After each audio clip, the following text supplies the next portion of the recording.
All right, good afternoon. This is the video lesson plan for the question that gave me the most trouble on the pre-assessment.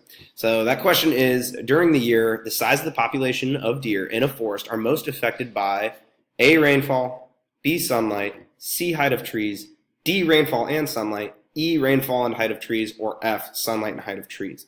So there's a lot of possible answers here, and it did give me a little bit of pause, but what this question is really trying to ask is how well does a student understand biotic and abiotic factors in an environment, and how do they work together and feed off of each other? How are they interlocked, and what is their importance? So looking at the NGSS standards for high school, I was able to find one that I think that could be used to create a lesson out of this question, and that is this one right here, HS-LS2-1. It's a mouthful, but use mathematical and or computational representations to support explanations of factors that may affect carrying capacity of ecosystems at different scales. So we're talking about deer in a forest specifically. Ecosystems are made up of lots of different organisms. Almost everybody knows that. But we're looking specifically at one population here.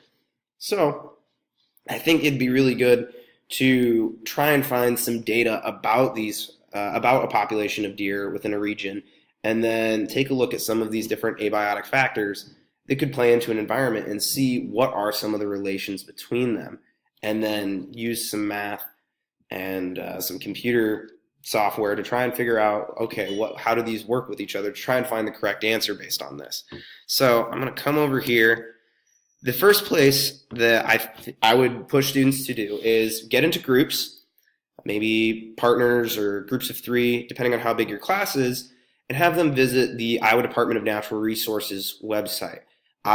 Through a couple of refined searches, I'm in the hunting webpage, the hunting subset on here, and then population and harvest trends. So one of the ways that we can really, as planners and scientists and biologists, measure population is through game management and through hunters, considering how they're the ones that are oftentimes out there in the environment where you're going to find those organisms, and they do have a vested interest in it. So the Iowa DNR does have a page here that talks about 2 different, so you have the population trends and then the bow hunter survey. There's some differences between it. Have students read through that and take a look at it. But the big thing that you'll notice is here on the right is some annual publications. So for the past 7 years, it looks like they have published essentially a book on the population trends for a variety of different wildlife, not just game, but different birds, different, maybe even endangered species. Specifically, we're going to be looking at the deer. So I downloaded the 2016 logbook from the Trends in Iowa. So moving over to that. Here it is. I know it looks like a lot. It's 250 pages, so it is a pretty sizable document. But have students, especially if it's a one-to-one classroom, break off into their groups and take a look at this document. You can stream it from online. But right here, right at the beginning, we have white-tailed deer, which is the only type of deer we have in Iowa. That's what we could really be looking at to try and get some information about deer population within Iowa, making it local, making it relevant. So scroll down. There it is. This is some historical perspective. You can have students read it if they want. There is some really good information in there that might be relevant later on. So if they read it right away, they might be able to figure out some things first. But our first thing that we're going to be looking at is, so we got a lot of figures and data that the DNR has published about the deer population from the last year, 2016. They've broken it down in a variety of ways, by county, by bucks harvested, by does that were harvested, the different type within buck population, the different types. So you have yearlings, antlered, buttons. Buttons are your yearlings. Antlered means they still have it. Sheds are males that have lost their antlers for the season. So they've really gotten down into the nitty-gritty of a bunch of different demographics that they could be looking at here. And then this just this is for the DNR about the different types of hunting that goes on. So whether it's shotgun or muzzleloader, not really relevant for what we're looking for. We're looking just for the raw numbers here, so the totals within those demographics. So lots of information here in the tables. kind of hard to make sense of it all. But let your students play around and look at this. See what they can try and come up with from just these raw numbers. Then, so as I said, we have a lot broken down by county here. So if you're in Johnson County, let's go over Johnson County. So lots of different deer that have been harvested over the year. Make sure that they go back up to the top. That way they know which column they're looking at when they're collecting this, reorganizing this data, because they will be reorganizing it for this lesson. So again, just pages upon pages of different data and trying to, so that's a lot to try and interpret, but that's kind of the point. So I'm going to move back over here. And then they don't have to do it necessarily for 2016. I just did 2016 because it's the most recent. But you can go all the way back to 2010. Now, our question was talking about different biotic and abiotic factors that influence a deer population within the forest. So specifically, one of these that we can try and measure is precipitation.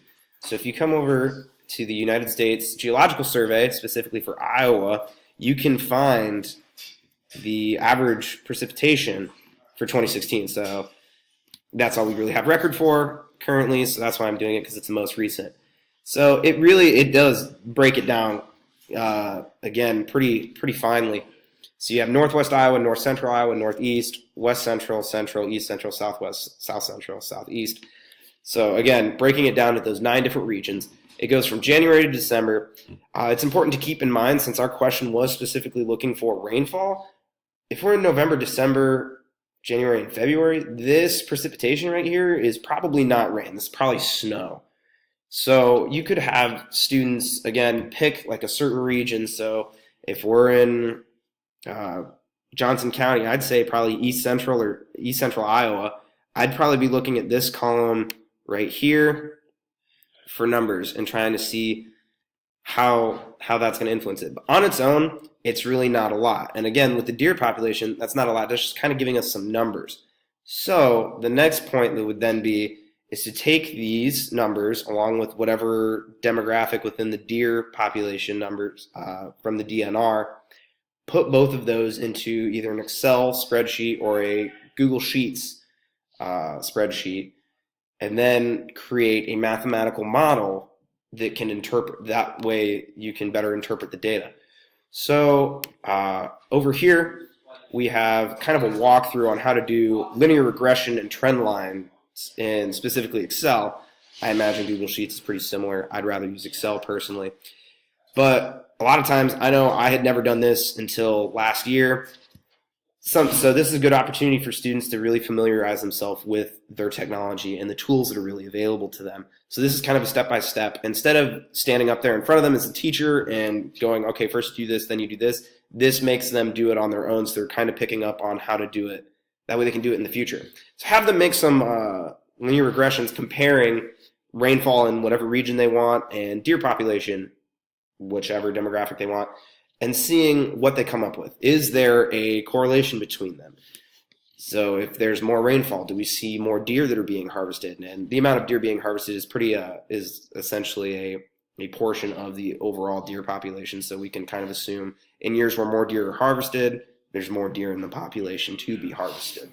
So they can kind of take a look at that by month. But then what you can also have, if you wanted to break down your students differently, you could have a set of students doing 2015 deer population and 2015 precipitation all the way back down to 2010 or when the data runs out.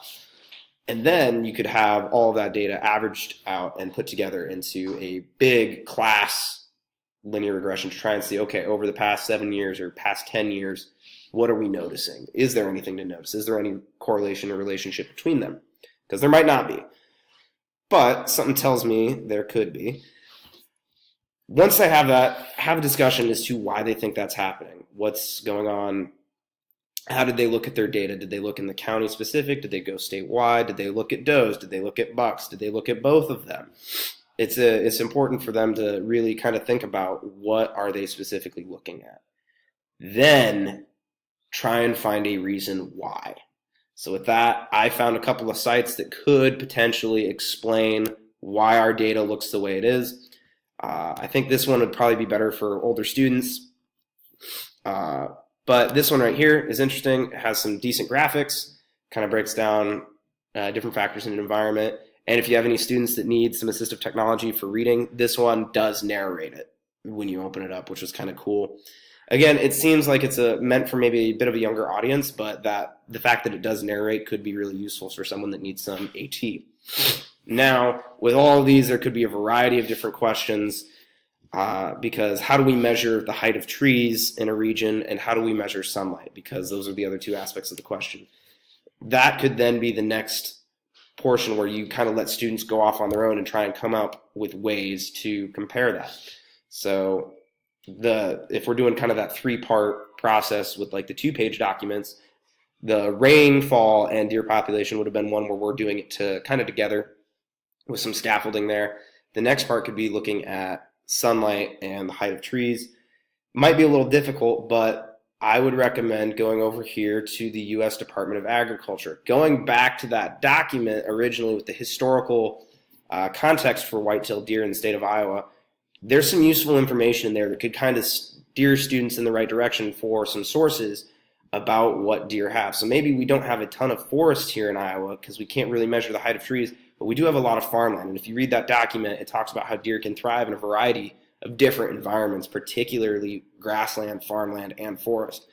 Or you could go back to the Iowa DNR and take a look at the amount of acreage of forest that we have and kind of see where the greater amounts of deer population are. Are we finding them out in farm fields? Are we finding them within forests?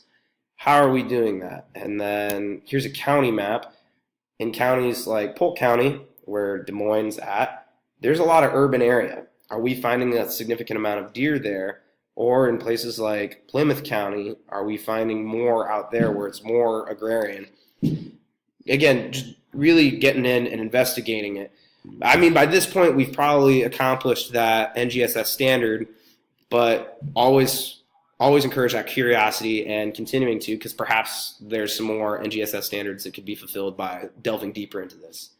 So I've created a document here that has the original question, what we're looking for, the NGSS standard, the big one that I think could be accomplished by a lesson. This could take maybe a day, 2 days, depending on how long students are really delving into that data. I think that's where they're going to come up with most of their struggles, or where they're going to spend a lot more time because it's just a lot of numbers and trying to come up with it.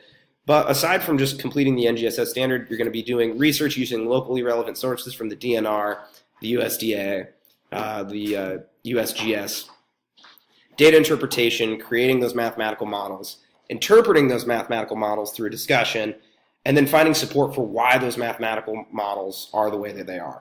Just seeing it and being like, yeah, there's a relation between rainfall and deer population doesn't really tell you why. So that's why we want them to be able to have that discussion and then go and look into some possible reasons why. I'm also going to include all the websites for these resources that I used for this lesson. You can always find more, but this is just kind of maybe a 2-3 day lesson plan for completing the standard and answering this original question. I know my answer. I'm not going to give it to you unless you already know it. Try and figure it out yourself. You could use this method. You could not. But thanks for watching. Hope you enjoyed the video.